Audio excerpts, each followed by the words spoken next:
buat eksperimen kat kita. Sampai masa tu saya terlantar, rambut gugur botak macam sakit leukemia, kulit merah macam kita simpan. Setahun dia duduk di hospital. Hospital Kelang saya duduk dekat 3 minggu.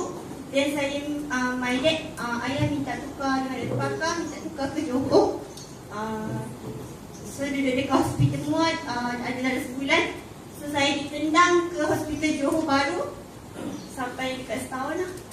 Dah dapat rawatan. And then saya dah keluar, saya masuk sini balik. Kena tendang balik hospital Kelang. Jatuh dengan doktor, cakap saya dah tak sakit, saya tak nak makan ubat. Sebab bila saya makan ubat tu, saya jadi muntah berdarah balik. Sebab saya dah jaundice, paru-paru saya dah rosak. Rambut apa jadi? Kening ada efek tak? Ada. So memang gugur. Kening, rambut gugur. Lepas tu kurus. Mata kuning, perut. Lepas tu kita punya najis dengan apa yang kita makan tak bersatu. Maksudnya bila kita macam dah tak ada deria. Memang terlantar lah. Seriously. Bagaimana tidur di waktu malam? Memang tak ada tidur.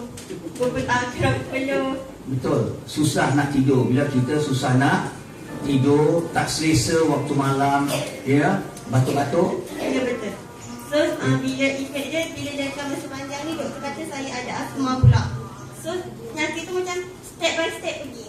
Belum ada doktor beri ubat daripada satu ubat ke satu ubat, jadi macam uji kaji lebih kurang dalam setahun. Setahun, ya.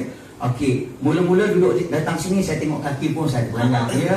Saya tengok kaki dia, dua-dua belah kaki dia memang bengkak besar, kasut diseret saja.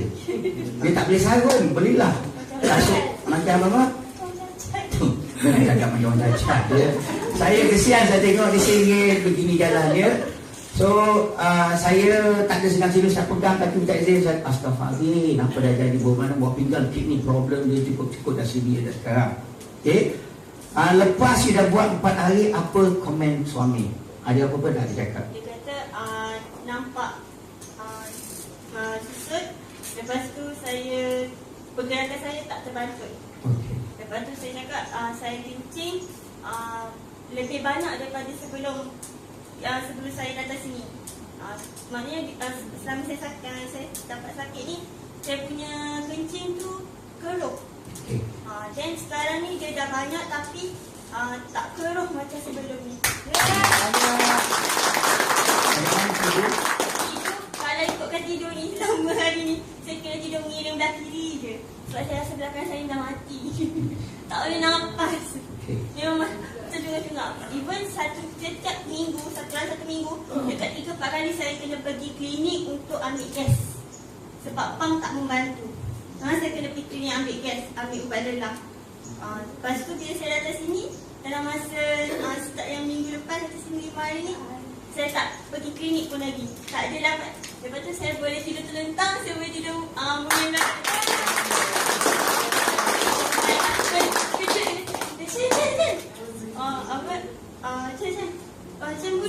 Macam boleh tidur ke ni, dia tanya. Sebab dia risau saya tak boleh nafas kan. Dia tidur mengiring belah kanan atau terlentang.